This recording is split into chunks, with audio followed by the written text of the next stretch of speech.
Mais uma salva de palmas para o Senhor. Obrigado, Senhor. Muito obrigado. Obrigado por esse momento. Obrigado, equipe do louvor. Pastora Miriam, por ter conduzido esse momento. E agora o Senhor tem uma palavra para nós. Amém? A gente sempre, por muito bom que é esse momento do louvor, Deus sempre tem uma palavra para a sua igreja, né? E que essa palavra possa estar falando ao nosso coração, como os louvores falaram até agora. Falamos de Jesus através do louvor, falamos do quanto que Ele era poderoso, do quanto que Ele se entregou pelas nossas vidas. O Evangelho já foi pregado através dos louvores também. Estamos até a fazer um aquecimento aí para o louvorzão do dia 25 de abril. Bênção, marca aí na agenda. Dia 25 de abril tem louvorzão, hein? Vai ser bênção. E vamos agora nos concentrar na palavra. Atos capítulo 16. Lembrando que hoje é um culto de missões, né? Mas também é o Dia Internacional da Mulher. Tem mulher aí? Tem muita mulher. É uma maioria, não. É? As mulheres, dá um glória a Deus aí, as mulheres. Eita. E os homens?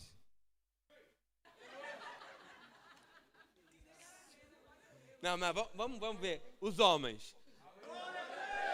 Ah, não fica atrás também não. Mas a palavra de Deus, ela é para homem, ela é para mulher, ela é para pequeno, é para grande, é para jovem, é para todo mundo. Atos capítulo 16, verso 11 a 15, diz assim: tendo depois navegado de Troade, seguimos em diretura a Samotrácia. No dia seguinte a Neápolis e daí a Filipos, cidade da Macedónia, primeira do distrito e colónia. Nesta cidade permanecemos alguns dias. No sábado saímos da cidade para junto do rio, onde nos pareceu haver um lugar de oração. E assentando-nos falámos às mulheres que ali tinham concorrido. Certa mulher chamada Lídia, da cidade de Tiatira, vendedora de púrpura, temente a Deus, nos escutava. E o Senhor lhe abriu o coração para atender às coisas que Paulo dizia. Depois de ser batizada, ela e toda a sua casa nos rogou, dizendo: se julgais que eu sou fiel ao Senhor, entrai em minha casa e aí ficai. E nos constrangeu a isso. Deus, mais uma vez, colocamos este momento diante do Senhor, esta palavra que vai ser ministrada. Continua, ó Pai, com o Teu Santo Espírito, agindo no nosso meio, tocando nos nossos corações, falando, ó Pai, e nos ensinando aquilo que nós devemos aprender e nos corrigir, porque sabemos que o Senhor ama e corrige o seu povo. Obrigado por tudo, em nome de Jesus. Amém. Irmãos, podem sentar. Glória a Deus por isso. Irmãos, que momento bom, né? Que momento maravilhoso. E hoje, como eu falei, culto de missões e também Dia da Mulher. E é impossível falar de missões sem reconhecer o papel das mulheres na obra de Deus, né? Desde os tempos bíblicos, as mulheres têm tido um papel fundamental na expansão do Evangelho, né? Como mães que ensinam os seus filhos no caminho do Senhor, como esposas que fortalecem a fé dentro da própria família, como servas na igreja que trabalham com dedicação no reino de Deus. E a verdade é que, na maioria das vezes, a obra é dirigida por homens, sim, mas em muitas ocasiões ela é sustentada por mulheres. E quando eu digo sustentada, não falo apenas de recursos, mas em várias áreas da vida da igreja. Normalmente, as mulheres estão nos círculos de oração, intercedendo pela igreja, intercedendo pela obra missionária. Nós vemos isso, por exemplo, todas as manhãs, quando oramos ali no grupo, às 5 da manhã, a grande maioria é mulheres que ali estão. Quando a gente vai a uma reunião de oração, a grande maioria são mulheres que estão ali. Então a gente vê que as mulheres tomam um papel importantíssimo na questão da intercessão, da oração e nos trabalhos, do modo geral, da igreja. Por exemplo, no ministério infantil, ensinando as novas gerações. Ainda que a nossa igreja é até uma exceção, porque nós temos muitos tios, né? Porque aquilo é assim, a esposa entra para o ministério infantil, o marido rapidamente vai atrás, não é? E glória a Deus por isso. E glória a Deus por isso, né? Mas normalmente são as tias da salinha que estão com essa responsabilidade. E depois não só na intercessão, não só no ensino das crianças, mas também no cuidado e no serviço e no apoio do modo geral. E isso não é algo novo. Isso não é algo de agora, né? Claro que agora, com essa onda feminista que está por aí, às vezes quer-se extrapolar aquilo que a Bíblia não permite. Mas desde os tempos de Jesus que mulheres já sustentavam e apoiavam o ministério de Jesus. Nós temos, por exemplo, Lucas capítulo 8, do 1 ao 3, em que mostra ali algumas mulheres que acompanhavam Jesus e serviam Jesus com os seus bens, com as suas finanças, né? Estava ali Maria Madalena, Joana, Susana e outras mulheres. Ou seja, desde o início, né, no ministério de Jesus, as mulheres já estavam envolvidas na obra de Deus. E até hoje é assim. E por isso hoje nós gostaríamos de honrar e agradecer e reconhecer todas as mulheres que servem ao Senhor Jesus. Mulheres que oram, mulheres que evangelizam, mulheres que ensinam, mulheres que sustentam a sua obra com fé e com trabalho e com dedicação, e que Deus continue levantando mulheres cheias do Espírito Santo, comprometidas com o reino e com a expansão do Evangelho, né? E nós vemos que quando uma mulher, e obviamente um homem também, mas quando uma mulher se coloca nas mãos de Deus, o reino avança. E Jesus, ele valorizou a mulher como nenhum outro antes na história. Em uma sociedade em que as mulheres muitas vezes eram desprezadas, onde eram ignoradas, às vezes colocadas à margem, Jesus tratou as mulheres com dignidade, com respeito e com honra, né? E nós vemos isso como ele fez ao longo do seu ministério. Ele conversa ali em João capítulo 4 com uma mulher samaritana, o que nem sequer era quase uma blasfêmia para um judeu, né? Falar com uma mulher por ser primeiro mulher e depois por ser samaritana e depois por ser uma adúltera, né? Mas Jesus senta ali e ele marca aquele encontro com aquela mulher. E ele só não marca o encontro com aquela mulher, como ele anuncia para ela que ele era o Messias e faz daquela mulher a primeira grande missionária da história da igreja, que evangeliza uma cidade inteira sem fazer um milagre, só pelo poder da palavra, né? Jesus fala com a mulher adúltera, sentenciada à morte por apedrejamento, e ele mostra para aquela mulher que a graça de Deus é maior do que a condenação humana. E foi uma mulher que ungiu os pés de Jesus em adoração. Lucas capítulo 7, João capítulo 11, 12, mulheres diferentes, mas que têm esse mesmo ato. Um deles foi louvado aqui, quebra o vaso de alabastro, né? Contra tudo e contra todos, contra preconceito de homens que estavam naqueles ambientes, mas elas chegam lá e elas sabiam que elas não seriam rejeitadas. Mulher, diante de Jesus, você nunca será rejeitada. Aleluia, aleluia. Foi essas mulheres que impactaram o ministério de Jesus. Mulheres que permaneceram aos pés da cruz quando os homens fugiram, que estavam ali no momento de maior sofrimento de Jesus. E elas estavam ali ao lado de Jesus. E algo extraordinário, a primeira pessoa que viu Jesus ressuscitado foi precisamente uma mulher, Maria Madalena. Isso mostra algo tão poderoso, que no reino de Deus a mulher não é esquecida, ela não é inferior, ela não é invisível, ela é amada, ela é chamada e usada por Deus para a sua obra. Eu mesmo estou hoje aqui, primeiro por causa da vontade de Deus e misericórdia dele, mas porque houve uma mulher que foi usada por Deus para que eu estivesse aqui hoje, que foi a Cristina. Então Deus usa, Deus faz, e Deus não pede permissão para ninguém. Nós vemos a igreja dos primeiros séculos, do primeiro século, a igreja apostólica, várias mulheres tiveram um destaque no avanço da obra de Deus. Nos tempos de Paulo, vemos mulheres que tiveram um papel essencial na vida da igreja, abrindo as suas próprias casas para reuniões, como o caso de Lídia, que nós lemos, né, lá em Filipos, ensinando e discipulando homens, por exemplo, como Priscila, lá em Éfeso, servindo e apoiando a obra missionária, como Febe em Cencreia e depois enviada para Roma, como diaconisa, e trabalhando ativamente na igreja de Roma também, como Maria, Trifena, Trifosa, Perside, todas essas mulheres com destaque na obra de Deus.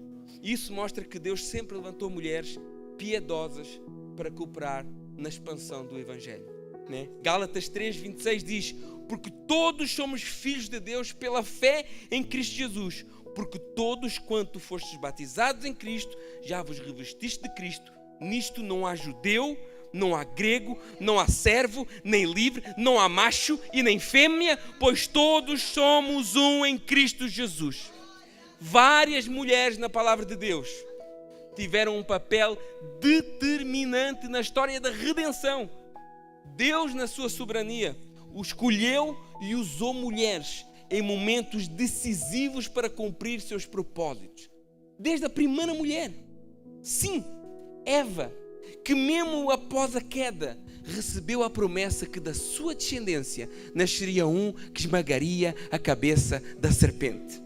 Sara, sendo estéril, tornou-se mãe de nações pela promessa de Deus. Joquebeque, mãe de Moisés, que teve coragem e fé para proteger aquele que seria o libertador de Israel. Débora, levantada como profetisa, juíza em Israel, trazendo libertação ao seu povo. Esther, que Deus colocou dentro do palácio para salvar o povo da destruição total. Ana, cuja a sua oração perseverante trouxe ao mundo um dos mais importantes profetas, profeta Samuel. E na plenitude dos tempos, escolheu Maria para ser um instrumento através do qual o Salvador viria ao mundo. E tudo isso, meus irmãos, tudo isso nos mostra uma verdade claríssima. Deus usa mulheres na realização do seu plano redentor. Mulheres que oram, mulheres que creem, mulheres que obedecem, mulheres que se colocam as suas vidas nas mãos de Deus. E não mudou. O Senhor disse assim: eu sou Deus e eu não mudo. O Senhor continua usando, sim. E quando Deus encontra uma mulher disponível, Ele pode usá-la para as mais maravilhosas obras neste mundo. Para tocar famílias, para influenciar igrejas, cidades e até nações. Mulheres que às vezes até nem se acham muito capazes. Mulheres que às vezes até não se acham dignas. Mulheres que muitas vezes até acham que já atingiram o seu limite. Mas mulheres que, apesar das suas falhas, apesar das suas limitações, deixaram o Espírito Santo mover através das suas vidas. Mulheres, você tem deixado o Espírito Santo mover através da sua vida. Como isso é importante. Como é importante termos mulheres cheias do Espírito Santo e com discernimento do Senhor. Mulheres que sabem olhar para dentro da sua casa e perceber o que é que tem que ser feito. Mulheres que têm sensibilidade espiritual para olhar para a sua família e entender o que é que precisa ser mudado, o que é que precisa ser cuidado. Mulheres que têm discernimento para olhar para os seus filhos e ver o que é que está errado e mudar. As companhias, as amizades, de olhar para o seu casamento e ver o que é que precisa de mudar, quer nelas próprias, quer no ambiente em que elas estão. Porque uma mulher cheia do Espírito Santo, ela não vive apenas reagindo às circunstâncias. Uma mulher cheia do Espírito Santo, ela vive se antecipando aos problemas, porque ela tem discernimento e ela olha à sua volta, ela olha o ambiente, ela olha para a sua família e no lugar dela reagir ao problema, ela prevê o problema porque ela é direcionada por Deus. Isso é a importância de nós sermos, de buscarmos ser esse tipo de pessoas, quer homens, quer mulheres. Claro que hoje é dia da mulher, então a mensagem é mais para a mulher, mas ela vale para o homem da mesma maneira. Aquele que discerne espiritualmente aquilo que Deus quer fazer dentro da sua casa. Muitas vezes Deus quer começar uma obra grande na sua família, começando em você, homem, ou em você, mulher, que ora, que discerne, que aconselha o seu marido, que edifica, que mantém a casa firme no Senhor. A palavra de Deus diz, Provérbios 14:1, a mulher sábia, ela faz o quê? E a tola faz o quê? Com as suas próprias mãos. Que tipo de mulher você tem sido? A sábia ou a louca? A apaziguadora ou a atribulada? Qual é o seu papel aqui? Porque você está numa delas. Porque se a mulher não vai bem na casa, meu Deus, todo o clima fica ruim. Se a mulher acorda mal disposta, toda a casa fica sabendo. Já repararam que o ambiente da casa, ela depende muito do humor da esposa? As mulheres têm um poder de influência tão grande. A gente sabe o que é que a Bíblia diz, que o homem é o cabeça do casal, o líder da casa, mas as mulheres têm um poder de influência tão grande. A mulher é o único ser que consegue quebrar o pau lá em casa com todo mundo e 1 minuto depois colocar o louvor no alto e adorar a Deus e arrumar a casa e está tudo bem. É só a minha que faz isso? Será? Eu exagerei um pouco esse negócio de quebrar o pau, mas às vezes realmente a mulher é um ser especial. Realmente a mulher é um ser especial, né? E o texto que nós lemos mostra uma curiosidade muito interessante. A primeira pessoa a ser batizada na Europa foi uma mulher, Lídia, em Filipos, uma mulher de negócios, uma mulher que reunia com outras mulheres para buscar a Deus em oração à beira de um rio, mulheres que não tinham uma liderança formal, mas tinham a iniciativa de buscar a Deus. Não havia templo, não havia sinagoga, não havia uma organização religiosa, não havia pastores, não havia uma estrutura, mas havia o mais importante, havia mulheres com sede de Deus. Com sede de Deus. E quem tem sede de Deus não precisa de desculpas para buscar a Deus. Quem tem sede de Deus não precisa de eventos específicos, não precisa de campanhas, não precisa de um acontecimento para buscar a Deus. Quem tem sede de Deus, ele vai buscar a Deus em qualquer lugar, em qualquer circunstância, em qualquer momento. Porque esse negócio, antigamente Deus tinha um endereço. Hoje Deus já não tem endereço. Antigamente tinha que ser lá no templo, em Jerusalém, com sacrifício, com sacerdote, no sábado. Agora Deus já não tem endereço. Jesus responde isso àquela mulher samaritana. Porque ela pergunta assim, olha, como é que é o endereço de Deus? Onde é que eu posso cultuar a Deus? É aqui neste Monte Gerizim? É lá em Jerusalém? Lá no templo de Salomão? Onde é que é? E Jesus diz, olha, nem é aqui, nem é lá. O tempo está chegando e já é agora. Os verdadeiros adoradores adorarão o Pai em espírito e em verdade. Então Deus deixa de ter um endereço e Ele passa a ter um mediador, que é Jesus Cristo, nosso Senhor. E onde quer que você esteja, sempre que você clamar o nome de Jesus sobre a sua vida, Deus te ouvirá, porque é em espírito e em verdade. Não depende do lugar, não depende do ritual, não depende de símbolos, não depende de imagens de ídolos, depende da nossa rendição ao único e suficiente Salvador, Jesus. E essas mulheres buscavam a Deus de uma maneira sincera. E o próprio Deus levou Paulo até elas para lhes apresentar Jesus. Se a gente for ler o texto de Atos capítulo 16, lá no início, nós vemos que Paulo não ia para aquela área. Paulo ia mais para o norte, para a zona da Bitínia. Hoje aquela zona ali toda é a Turquia. Paulo ia mais para o norte, para a Bitínia. Mas a Bíblia diz que o Espírito Santo impediu eles de ir para a Bitínia. O Espírito Santo impediu Paulo de cumprir aquilo que ele tinha pensado. Olha, eu quero ir para ali. Mas o Espírito Santo disse, não. Tu vais onde eu quero que tu vás. Eu já tenho alguém preparado para pregar em Bitínia.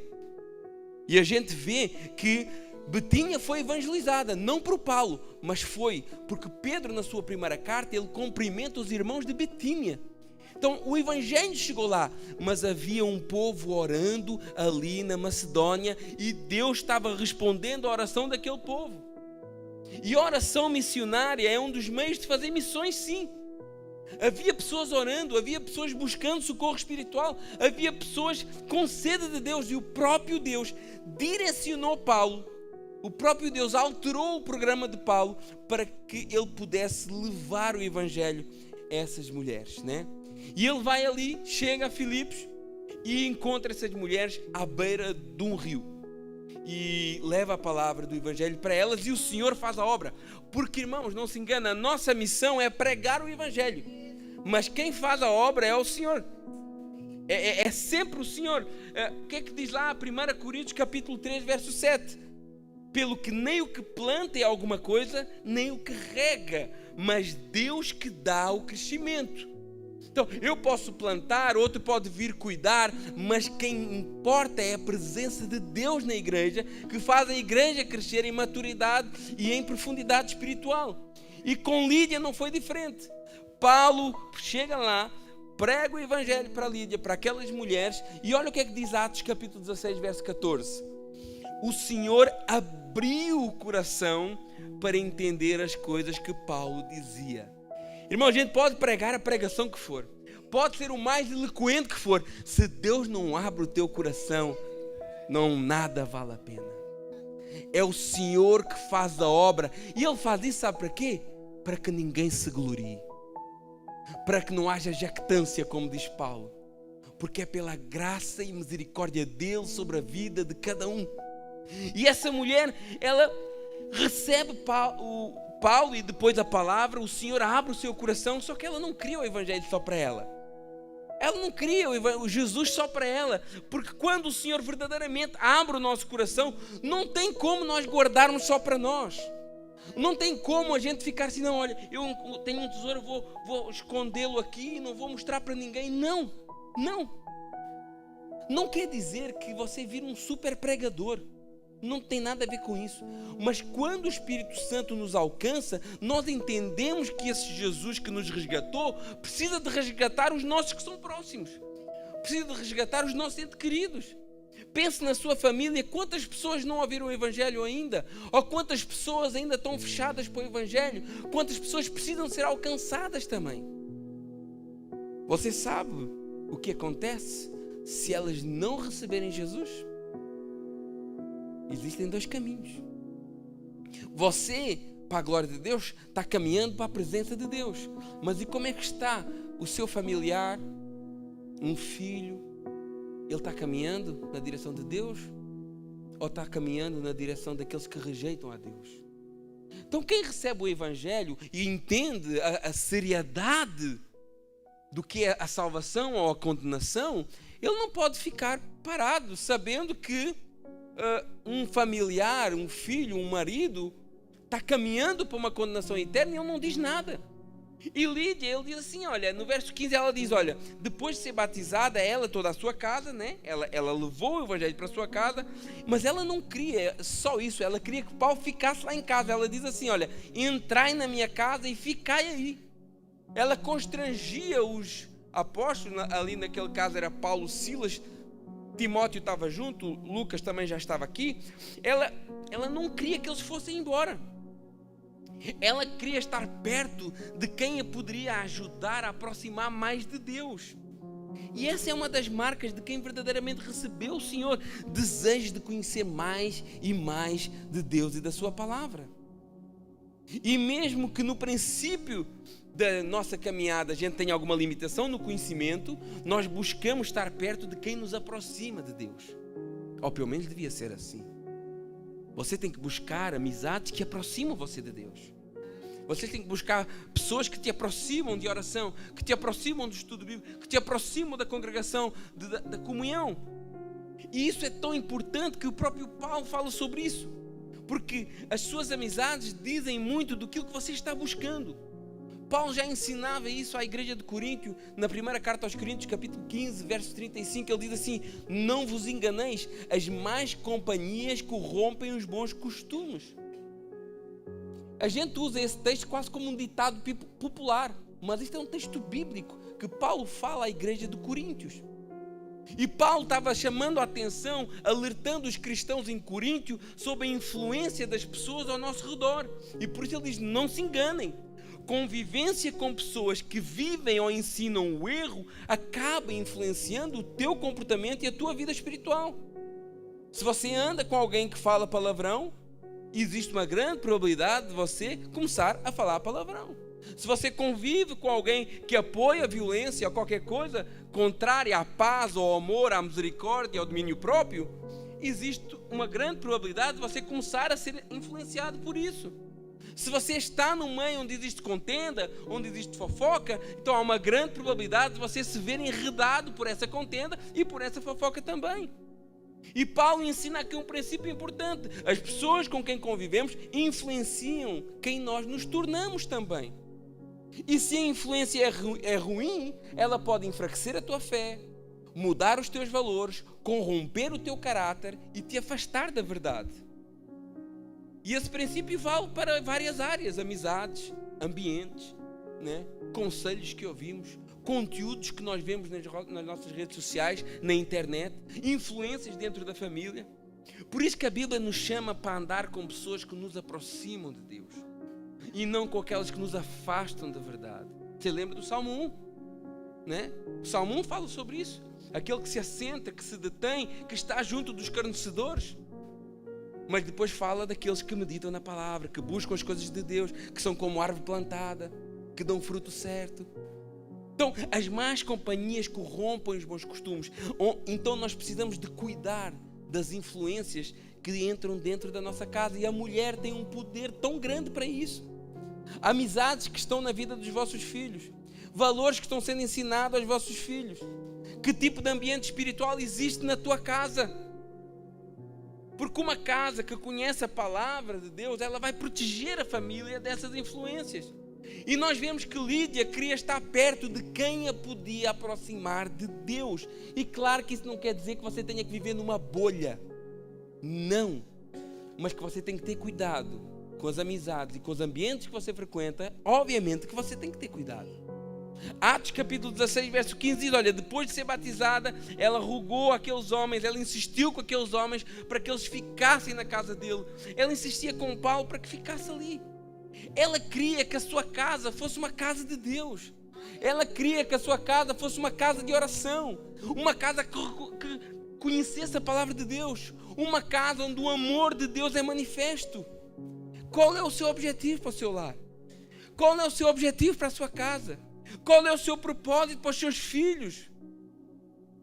Você não almeja ver os seus filhos batizados. Você não almeja ver os seus filhos no caminho do Senhor. Você não almeja ver os seus filhos se rendendo a Deus em oração, em busca, louvando, pregando. Vocês não têm esse desejo acima de todas as coisas. Meu filho pode ser um arquiteto, pode ser um jogador de futebol, pode ser um juiz. Se ele não se converter a Cristo, isso não vale nada. Isso não vale nada, meus irmãos. É bom que ele tenha uma carreira, invistam nos miúdos, na educação, nas carreiras deles, mas invista mais no conhecer do Senhor, no viver do Senhor. Aleluia. Irmãos, a mulher tem uma influência tão grande na sua própria família. E por isso que ser dia da mulher joga bem com o culto de missões, porque essa influência está no maior campo missionário que nós temos, que é a nossa casa. A nossa casa, a nossa família é o nosso maior campo missionário. Não existe nada mais importante do que a sua família, do que você ensinar os seus filhos, do que você levar a sua casa a adorar a Deus. É isso que deve ser o seu foco. Se todos aqui tivermos como objetivo de salvar a nossa casa, é claro que quando eu digo isso é o Espírito Santo que faz, mas sermos um instrumento de Deus na nossa casa, nas nossas famílias, guardar-nos das más companhias, guardar-nos das más influências. Se todos fizermos isso, a igreja será muito mais fortalecida. Muito mais fortalecida. Qual é o seu propósito com a sua casa? A sua casa, ele deve ser o seu maior foco de discipulado. Os seus filhos, o seu marido, se ele não é crente, você mesma. Não adianta nada olhar para fora se dentro da tua casa você vive no inferno. Famílias fortes formam igrejas fortes.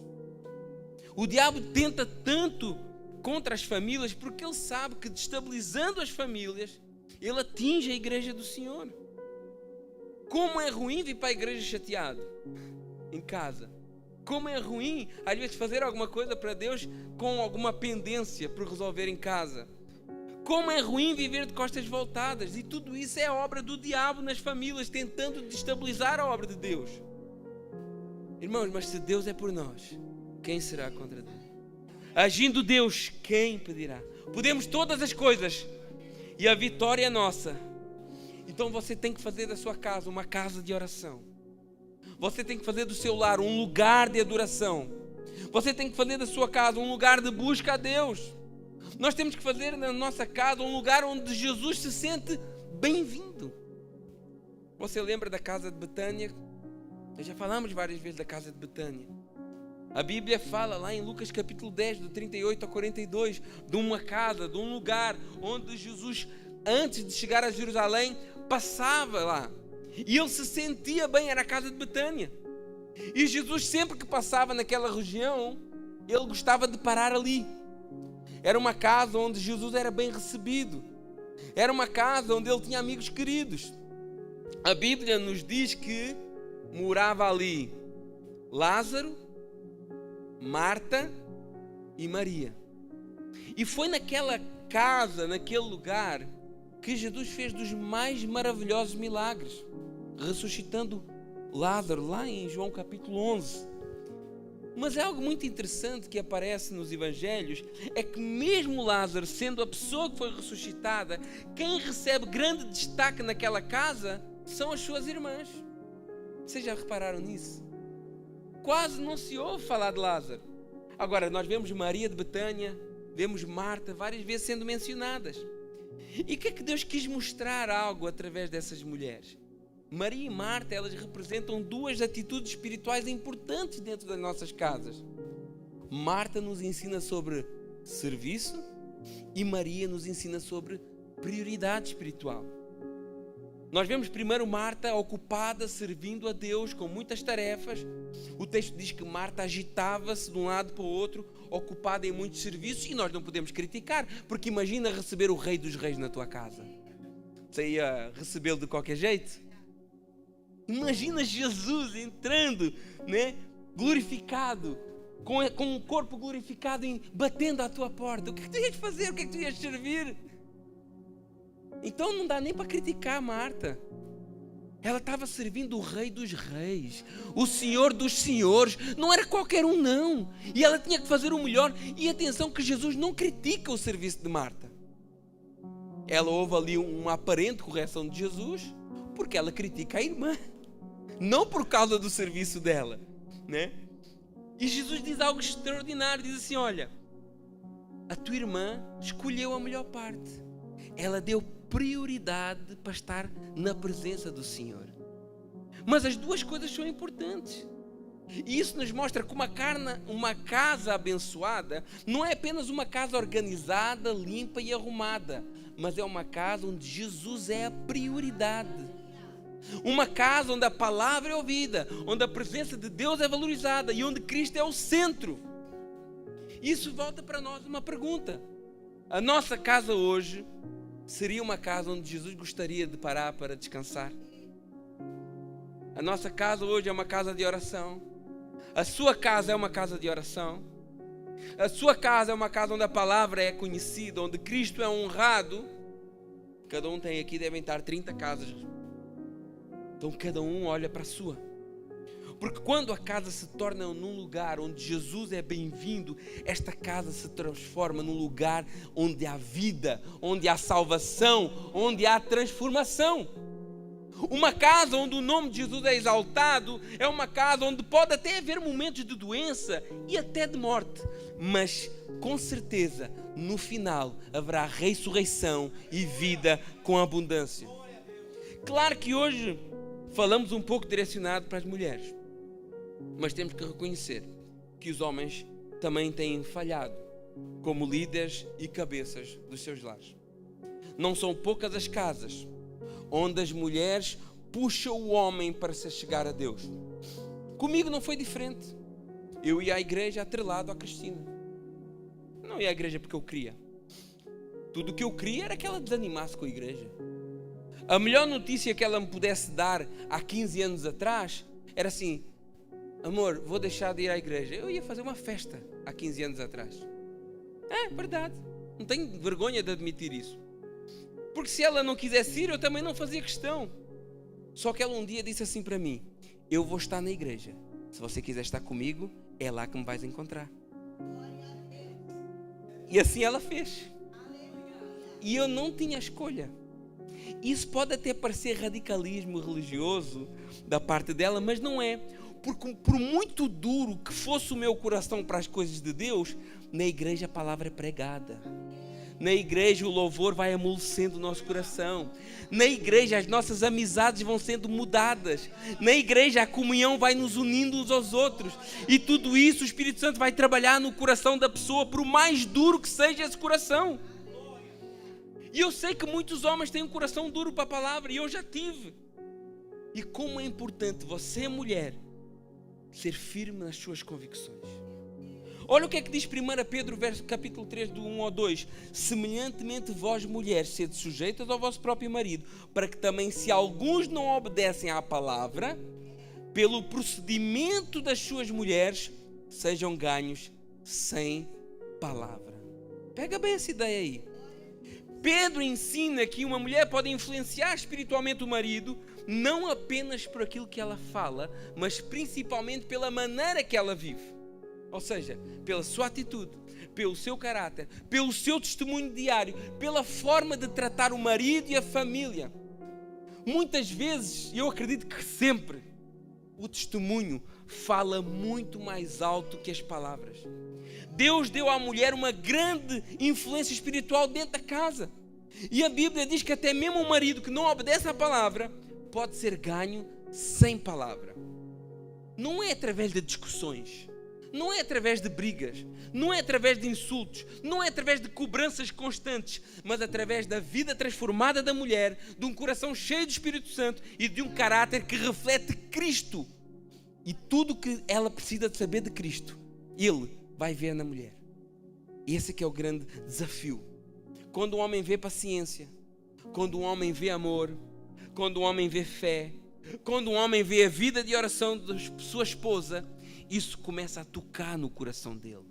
Agora, quando um homem é xingado, quando um homem é humilhado, quando um homem é descredibilizado, às vezes à frente dos filhos, a primeira coisa que ele vai dizer é isso que estás a aprender na igreja?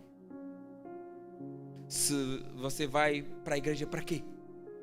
Que aqui em casa continua sendo um inferno. E pior é aquelas que chegam a casa e ainda falam mal da igreja para o marido que não é crente. O pastor isso, o fulano aquilo, porque eu não concordo com isso, com aquilo. Mas como é que você quer que ele venha à igreja? Se você passa uma imagem da igreja, que a igreja não presta. Primeiro ele vai pensar, se é assim tão ruim, o que é que fazes lá?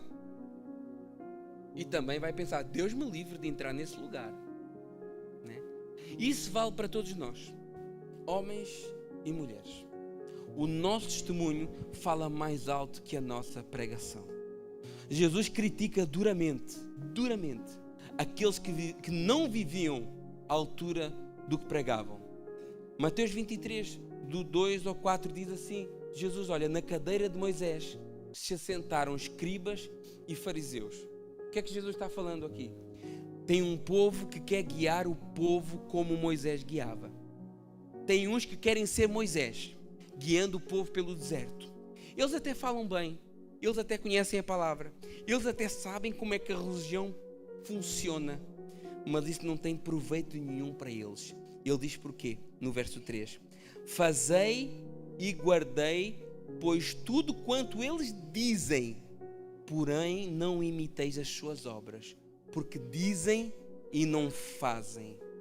Talvez você está tentando guiar o seu marido, talvez você está tentando guiar o seu colega de trabalho, tentando influenciar o seu amigo da escola, você está tentando guiar a sua esposa pelo deserto da vida, como Moisés fez com o povo lá atrás, ou até mesmo tentando guiar o povo de Deus na igreja.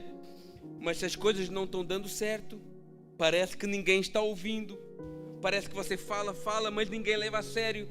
Sabe porquê? Falta testemunho. Está faltando uma vida à altura das suas palavras. Jesus diz: vocês atam fardos pesados, difíceis de carregar, e os põem sobre os ombros dos homens. Entretanto, eles mesmos nem com dedo querem movê-los. Irmãos, nada tem mais impacto na vida de quem é próximo de ti do que o teu testemunho. Você pode pregar horas sobre perdão, mas se as pessoas veem que você não perdoa, a sua pregação é vã. Você pode pregar muito sobre amor, mas se as pessoas veem você virar as costas a alguém, todas essas palavras serão infrutíferas. Você pode pregar horas sobre domínio próprio, mas cada vez que você se irrita, perde o controle, toda a sua pregação é em vão.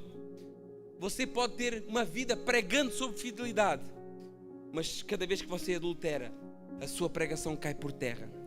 O seu testemunho vale mais do que todas as palavras que possam sair da sua boca. E nós, homens e mulheres, devemos olhar para a nossa vida, examinarmos a nós mesmos e ver se aquilo que nós dizemos acreditar está sendo colocado em prática nas nossas vidas. Olha como é que era com Jesus, era muito diferente do que os fariseus e os escribas. Mateus 7, 28 e 29, depois do sermão da montanha, as pessoas ficaram admiradas, diz assim, olha, e aconteceu que concluindo Jesus esse discurso, a multidão se admirou com a sua doutrina, porque os ensinava como quem tem autoridade e não como os escribas e fariseus. Olha a diferença.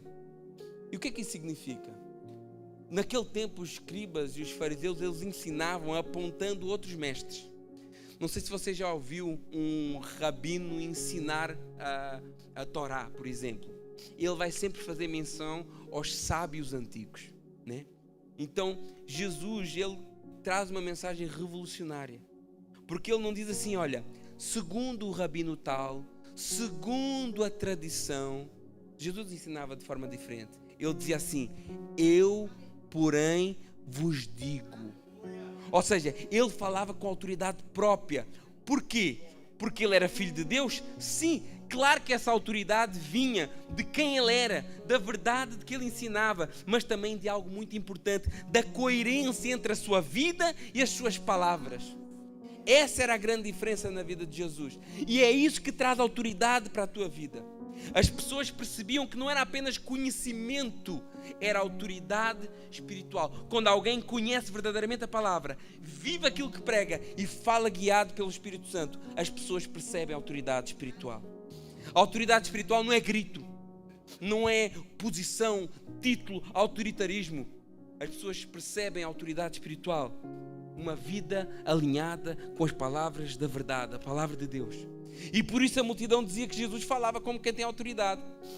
Não basta dizer entrega a sua vida a Jesus, não basta dizer perdoa, não basta dizer ama o próximo, não basta dizer vive uma vida santa, fuja do pecado, não seja mentiroso, não seja carnal.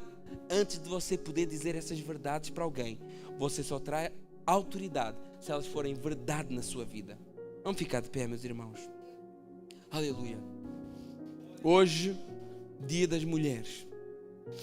E você, mulher, tem uma posição de influência muito grande que Deus te deu. Deus te fez para estar do lado do seu marido. Deus te fez para educar os seus filhos. Deus te fez para que tu possas ser uma bênção na sua obra, na sua igreja. Deus ao longo da história usou a influência das mulheres como ferramenta para o avanço da sua obra.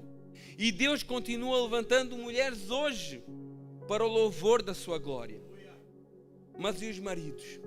Porque tem muito marido aqui. Para os maridos eu vou ler Efésios 5, do 25 ao 32. Presta atenção a esse texto. Maridos, amai a vossa mulher como também Cristo amou a igreja e a si mesmo se entregou por ela, para que a santificasse, tendo-a purificado por meio da lavagem da água pela palavra, para apresentar a si mesmo gloriosa, sem mácula, sem ruga, nem coisa semelhante, porém santa e sem defeito. Assim também os maridos devem amar a sua mulher como o próprio corpo, porque quem ama a esposa, a si mesmo se ama. Porque ninguém jamais odiou a própria carne, antes a alimenta e cuida dela, como também Cristo faz com a igreja, porque somos membros do seu corpo. Eis que o homem deixará seu pai e sua mãe, se unirá à sua mulher, e os dois serão uma só carne. Grande é este mistério, e eu me refiro a Cristo e a igreja. Irmãos, existe uma grande responsabilidade em cima da mulher, uma grande capacidade de influência em cima da mulher, mas existe também uma grande responsabilidade em cima de nós homens, maridos. E você diz-me assim: pastor, mas eu não sou casado ainda. Os jovens aqui, ore pelo seu esposo, orem pela vossa esposa, coloquem diante de Deus, coloquem com detalhes. Olha, eu gostava de uma esposa mais ou menos com 1,70 m, né? Lá de Goiânia, Goianésia, cabelo louro. Peçam com detalhes, Deus vai vos surpreender.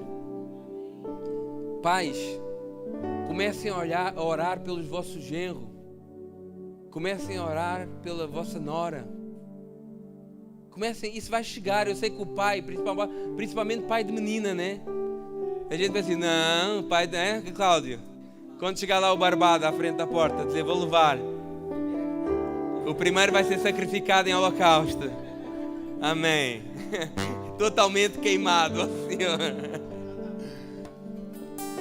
Vai ser muito difícil, né, Cláudio? Mas um dia você vai ter que abrir mão. E um dia eu também, com a Maria, com a Sara. É tenso pensar assim, mas o que eu posso fazer é assim: Deus, levanta um homem de Deus para minha filha. E a mesma coisa com o Simão: levanta uma mulher de Deus para ela. Que seja alguém que ama a obra, que seja alguém que ama a Deus, que seja alguém que ama a palavra de Deus, que seja alguém que seja completamente rendido à graça e à misericórdia que há no Senhor Jesus. Irmãos, vamos cuidar da nossa casa, vamos cuidar da nossa família, vamos cuidar dos nossos filhos, vamos cuidar das nossas esposas. E mulheres, Deus conta com vocês também. Amém? Amém, irmãos? Glória a Deus. Vamos louvar o Senhor. Glória a Deus.